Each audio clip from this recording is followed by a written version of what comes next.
notre projet Sopra Steria.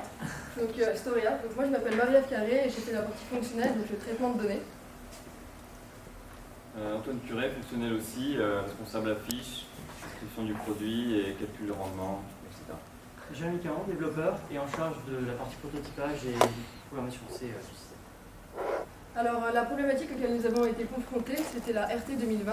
Donc la RT 2020, c'est une nouvelle norme écologique qui va sortir en 2020, qui consiste à dire qu'il y a une partie de cette nouvelle norme qui va dire que les nouveaux bâtiments, ils doivent délivrer plus d'énergie qu'ils doivent en consommer.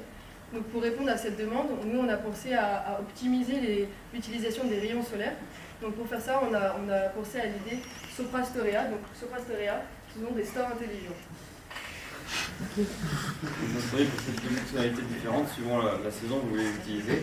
On propose d'optimiser l'utilisation de la lumière naturelle pour éclairer les bureaux. Et en hiver, on propose de concentrer les rayons pour chauffer directement les bureaux grâce à l'énergie solaire. Ces deux fonctionnalités fonctionnent avec le même principe, celui de la réflexion et réfraction de la lumière. Notre système de store possède des lames réfléchissantes qui vont réfléchir les rayons qui seront réfractés sur un point précis du bureau, un point qu'on aura choisi au préalable. Et donc en été, nous proposons d'installer des films de liquide opaque au plafond qui agiront comme des lampes ou des néons quand on concentre des rayons lumineux sur elles. Le liquide sera opaque pour homogénéiser la répartition des rayons lumineux. Et en hiver, nous proposons un système de chauffage en lames fines d'aluminium qui seront chauffées et soufflées par-dessus pour chauffer la pièce. En ce qui concerne notre réalisation, donc elle se base sur l'architecture Arduino, donc programmation en C.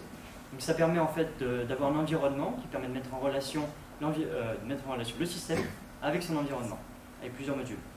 Donc pour ce faire, on a dans un premier temps des capteurs photorésistance qui permettent d'absorber les rayons lumineux et de définir la trajectoire du soleil.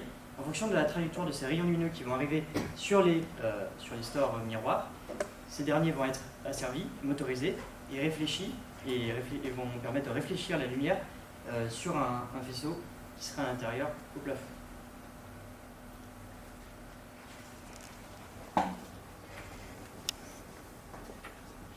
Alors ici vous avez une vidéo de test, on pourra tester après plus tard, mais pour le moment on a une vidéo pour être plus clair.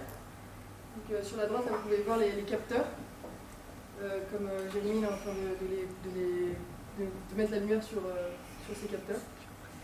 Et sur la vidéo, on peut voir qu'en fonction de l'angle du soleil, entre guillemets, les stores ils vont changer de direction pour optimiser la réflexion. Machine qui permet d'intervenir manuellement. Donc si vous avez une réunion par exemple, vous pouvez fermer les stores ou les ouvrir comme vous le souhaitez. Donc ça c'est très simple, vous appuyez sur un bouton. Vous avez un petit écran inclus dans l'interface Home Machine qui vous met notre manuel enclenché et un petit potentiomètre qui est juste un bouton que vous tournez et qui permet à votre guise d'orienter les stores. Donc, concernant le traitement de données, nous on a travaillé sur Arduino. Et donc Arduino, ça va nous permettre par des liaisons USB de transmettre toutes les données mesurées, donc c'est-à-dire la température intérieure, extérieure et également l'éclairement. On va les retranscrire à partir du logiciel Qt qui va les formater en format XLS. XLS. Et ensuite à partir de ce format XLS, on pourra les retranscrire pour faire de la data visualisation qui va nous permettre aux clients de voir les bénéfices que ça leur a apporté pendant un mois, un an, une semaine. Avec ces données, en ayant bien défini notre système, les matériaux que nous allions utiliser, etc., nous avons pu commencer à estimer les bénéfices et les économies que nous pourrions faire avec notre projet. Donc en étudiant l'ensoleillement moyen de la région par exemple, nous avons pu estimer qu'en été, le système serait complètement autonome sans besoin d'apport extérieur d'électricité et qu'en hiver, il serait peut-être insuffisant dû à l'ensoleillement qui est moindre et donc serait seulement complémentaire du chauffage. Donc on aurait des économies de l'ordre de 90-100 € par an et par bureau. Concernant les améliorations, donc on a réfléchi à plusieurs types d'améliorations. Donc on a d'abord le data visualisation. Donc ça, on pourra utiliser le logiciel Qlik qui nous permettra de faire des graphiques, de visualiser différents types de données. On a également pensé à une application B2B et B2C, donc entreprise à entreprise et entreprise à client, parce qu'on pense promulguer cette idée à des entreprises, mais non, également à des particuliers, parce que c'est une idée qui peut être intéressante aujourd'hui.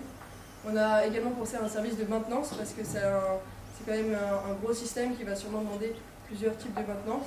Et on a également une individualisation, c'est-à-dire que dans des bureaux, les gens n'ont pas les mêmes attentes en termes de chaleur, en termes de chaleur, donc on pourra réfléchir à différents types d'individualisation. Donc merci de nous avoir écoutés et si vous avez des questions...